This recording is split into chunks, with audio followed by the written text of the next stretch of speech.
In the heart of the African savanna, a majestic lion roams. But something is terribly amiss. This once proud king of beasts now bears a horrific wound, a grotesque mass of barnacles clinging to its shoulder, like a macabre badge of survival. As the camera zooms in, the viewer is confronted with a shocking sight. The lion's fur is matted and stained, the barnacles, hard, crusty shells, protruding from its flesh, a stark reminder of nature's brutal reality. How did this noble creature, a symbol of strength and ferocity, become a host for such a repulsive infestation? Barnacles, those small, hard-shelled crustaceans often found clinging to ships and rocks, can also target unsuspecting animals like our lion. These creatures, while seemingly innocuous, are relentless in their quest for a home. They latch onto their host in a manner that is both fascinating and horrifying. Once attached, they begin to burrow in, feeding on the lion's flesh and drawing sustenance from its very life force. The lion, a predator at the top of the food chain, has become a victim of a parasitic relationship that is as grotesque as it is tragic. The barnacles thrive, their numbers multiplying, while the lion suffers, its strength waning under the weight of this unexpected burden. As the infestation progresses, the lion's health deteriorates, leading to infections and severe pain. The barnacles, with their sharp edges, create wounds that open the door to bacteria, further complicating the lion's plight. This gruesome spectacle serves as a stark reminder of the harsh realities of life in the wild, where survival is often a battle against unseen enemies. Yet, in this dark narrative, one might find a twisted sense of humor. After all, who would have thought that the king of the jungle could become a portable barnacle buffet? But there lies a deeper, darker truth in this tale. The barnacle infestation is not merely a natural occurrence. It is a reflection of the interconnectedness of life and the consequences of environmental imbalance. As human activities continue to encroach upon the lion's habitat, the delicate balance of nature is disrupted. Pollution and climate change can lead to increased barnacle populations, turning once mighty predators into mere shells of their former selves. In our quest for progress, we often forget the price that nature pays. The lion's plight serves as a chilling reminder that we are all part of this intricate web, and when one thread weakens, the entire tapestry may unravel. So, as we watch this lion struggle, we must ask ourselves, are we not, in our own way, also battling our own barnacles?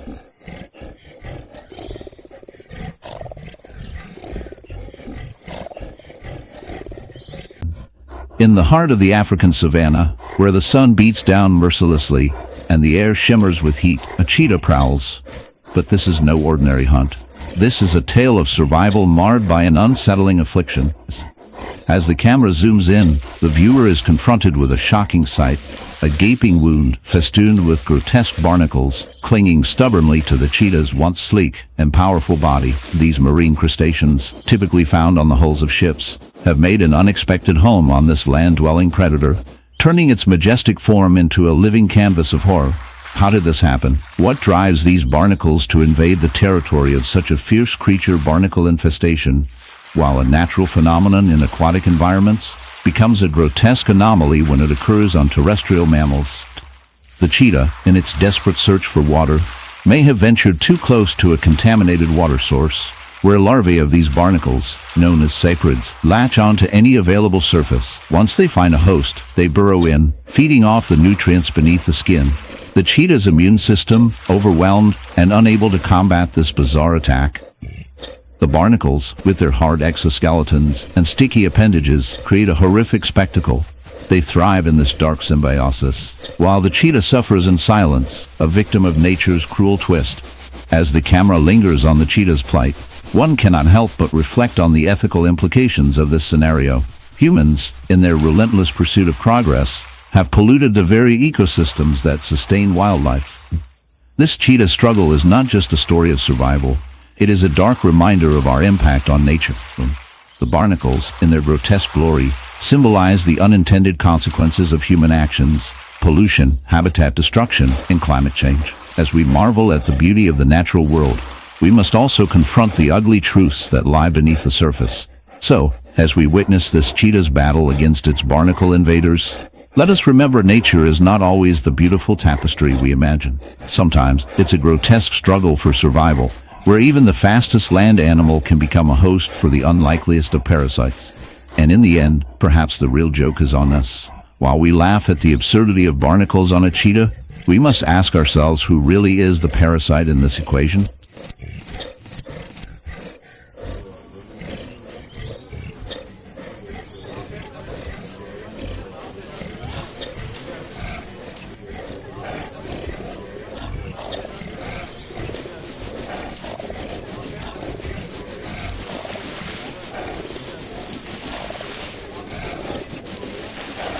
In the shadowy depths of the rainforest, where the air is thick with humidity and the sounds of life echo through the trees, a tapir wanders, blissfully unaware of the grotesque horror that has taken root upon its back. This seemingly innocent creature, with its stout body and elongated snout, is now a living canvas for a gruesome infestation. A barnacle wound, a sight that would make even the most seasoned biologist recoil, festers on its skin. Those small crustaceans that typically cling to rocks and ships have found a most unusual host. They latch onto the tapir's hide, burrowing into the flesh, creating a grotesque spectacle of nature's darker side. As we delve deeper into this unsettling phenomenon, we discover that barnacles are not mere hitchhikers. They are opportunistic parasites. They thrive in moist environments, and the tapir, often found near water sources, becomes an unwitting victim. The barnacles secrete a strong adhesive that allows them to anchor themselves firmly, and as they grow, they form hard, calcified shells that can cause severe damage to the tapir's skin. The wound becomes a festering mass, a grotesque reminder of nature's relentless cycle of life and death. The tapir, in its struggle to shake off this infestation, may experience pain and discomfort, a silent suffering that goes unnoticed in the grand tapestry of the ecosystem. Yet, this dark tale does not end with the tapir's plight. The barnacle infestation serves as a stark reminder of the interconnectedness of all living beings. In their quest for survival, these tiny creatures have turned a gentle giant into a host for their own proliferation. The sun beat down mercilessly on the savanna, baking the earth and turning the tall grasses brittle. A lone figure, a magnificent white lion, lay sprawled beneath the meager shade of an acacia tree. His normally regal presence was diminished, replaced by a picture of abject misery. His once lustrous white coat was matted and caked with dried blood and pus. What was most horrifying, however, was the wound that marred his flank, a gaping, pulsating sore the size of a dinner plate. It was a scene of unimaginable pain, a stark reminder of the brutal reality of nature. But this wasn't a tale of a typical predator-prey struggle. This was something far more insidious, a battle waged against a relentless, stinging enemy. This lion was a victim of a bee infestation, a horrifying ordeal that would test his strength and will to survive. Imagine, if you will, the slow, agonizing process. Thousands upon thousands of angry, stinging insects, each with a venom designed to inflict excruciating pain, burrowing into the lion's flesh. He might have tried to shake them off, to roar in defiance, but the sheer number of the attackers would have been overwhelming. The bees, driven by a primal instinct to protect their hive, would have relentlessly swarmed the lion, penetrating his skin, injecting their venom, leaving him writhing in agony. The wound itself would have been a gruesome sight, inflamed, weeping, infested with larvae wriggling beneath the surface. The stench of decay and rot would have been unbearable, a grim testament to the lion's suffering. The lion's immune system, already weakened by the constant onslaught, would have been pushed to its limits. His body would have been poisoned by the venom, his blood thick with infection. He would have been plagued by fever, chills, and delirious hallucinations. The once proud king of the savannah, now reduced to a trembling, whimpering shadow of his former self. This slow, agonizing death, this horrifying spectacle of nature's brutality, serves as a stark reminder of the delicate balance that exists in our world.